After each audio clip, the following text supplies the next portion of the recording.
राधे राधे। मेरा नाम है निकिता शर्मा और आप सभी का स्वागत है श्रीमद् भागवत गीता की इस श्रृंखला में। पिछले श्लोकों में हमने समझा कि वे जो इच्छाओं के आवेग के अंतर्गत कर्म करते हैं और शास्त्रों के विधि निषेधों को ठुकराते हैं, वे न तो पूर्णतः प्राप्त करते हैं और न ही जीवन में परम लक्ष्य की प्राप्ति करते हैं। चलिए आज बढ़ते हैं अगले श्लोकों की ओर। श्रीमद् भागवत गीता के 16वें अध्याय के 24वें श्लोक में कहा गया है, तस्मात् शास्त्रम प्रमाणम ते कार्य कार्य व्यवस्थितौ ज्ञात्वा शास्त्र विधानोक्तम कर्म कर्तुमिहार्हसि। अर्थात अतएव मनुष्य को यह जानना चाहिए कि शास्त्रों के विधान के अनुसार क्या कर्तव्य है और क्या अकर्तव्य है। उसे ऐसे विधि विधानों को जानकर कर्म करना चाहिए जिससे वह क्रमशः ऊपर उठ सके। जैसा कि 15वें अध्याय में कहा जा चुका है, वेदों के सारे विधि विधान कृष्ण को जानने के लिए हैं।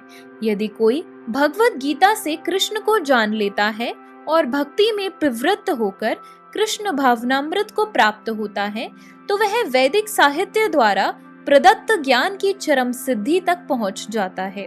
भगवान चैतन्य महाप्रभु ने इस विधि को अत्यंत सरल बनाया। उन्होंने लोगों से केवल हरे कृष्ण महामंत्र जपने तथा भगवान की भक्ति में प्रवृत्त होने और अर्चा विग्रह को अर्पित भोग का उच्चिष्ट खाने के लिए कहा। जो व्यक्ति इस भक्ति कार्यों में संलग्न रहता है, उसे वैदिक साहित्य से अवगत और सार तत्व को प्राप्त हुआ माना जाता है। निसंदेह उन सामान्य व्यक्तियों के लिए जो कृष्ण भावना भावित नहीं है या भक्ति में प्रवृत्त नहीं है, कारणीय तथा अकरणीय कर्म का निर्णय वेदों के आदेशों के अनुसार किया जाना चाहिए। मनुष्य को तर्क किए बिना तदनुसार कर्म करना चाहिए। इसी को शास्त्र के नियमों का पालन करना कहा जाता है। शास्त्रों में वे 4 मुख्य दोष नहीं पाए जाते जो बद्ध जीवों में होते हैं। ये हैं अपूर्ण इंद्रियां, कपटता, त्रुटि करना तथा मोहग्रस्त होना। इन 4 दोषों के कारण बद्ध जीव विधि विधान बनाने के लिए अयोग्य होता है।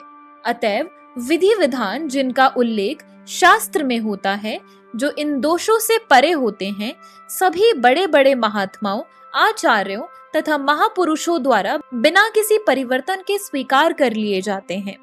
भारत में आध्यात्मिक विद्या के कई दल हैं, जिन्हें प्रायः 2 श्रेणियों में रखा जाता है, निराकारवादी तथा सकारवादी। दोनों ही दल वेदों के नियमों के अनुसार अपना जीवन बिताते हैं। शास्त्रों के नियमों का पालन किए बिना कोई सिद्धि प्राप्त नहीं कर सकता। अतएव जो शास्त्रों के तात्पर्य को वास्तव में समझता है, वह भाग्यशाली माना जाता है। मानव समाज में समस्त पतनों का मुख्य कारण भगवत विद्या के नियमों के प्रति द्वेष है। यह मानव जीवन का सर्वोच्च अपराध है। अतएव भगवान की भौतिक शक्ति अर्थात माया त्रय तापों के रूप में हमें सदैव कष्ट देती रहती है। यह भौतिक शक्ति प्रकृति के 3 गुणों से बनी है। इसके पूर्व की भगवान के ज्ञान का मार्ग खुले, मनुष्य को कम से कम सतोगुण तक ऊपर उठना होता है। सतोगुण तक उठे बिना वह तमो तथा रजोगुणों में रहता है, जो आसुरी जीवन के कारण स्वरूप है। रजो तथा तमोगुणी व्यक्ति शास्त्रों, पवित्र मनुष्यों तथा भगवान के समुचित ज्ञान की खिल्ली उड़ाते हैं। वे गुरु के आदेशों का उल्लंघन करते हैं और शास्त्रों के विधानों की परवाह नहीं करते। वे भक्ति की महिमा का श्रवण करके भी उनके प्रति आकृष्ट नहीं होते। इस प्रकार वे अपनी उन्नति का अपना निजी मार्ग बनाते हैं। मानव समाज के ये ही कतिपय दोष हैं जिनके कारण आसुरी जीवन बिताना पड़ता है। किंतु यदि उपयुक्त तथा प्रामाणिक गुरु का मार्गदर्शन प्राप्त हो जाता है, तो उसका जीवन सफल हो जाता है, क्योंकि गुरु उच्च पद की ओर उन्नति का मार्ग दिखा सकता है। तो इसी के साथ श्रीमद् भागवत गीता के 16वें अध्याय के सभी श्लोकों का अध्ययन समाप्त होता है। अगर आप सभी लोग श्रीमद् भागवत गीता की इस श्रृंखला में हमारे साथ हैं, तो हमें अपने विचार कमेंट सेक्शन में जरूर बताएं। और इस वीडियो को अपने परिवारजनों और मित्रगणों के साथ जरूर शेयर करें ताकि उनके जीवन में भी इस सुंदर ज्ञान के आगमन के कारण कोई बदलाव आ सके। तो चलिए अब मिलते हैं अगले अध्याय के श्लोकों के साथ एक नई वीडियो में।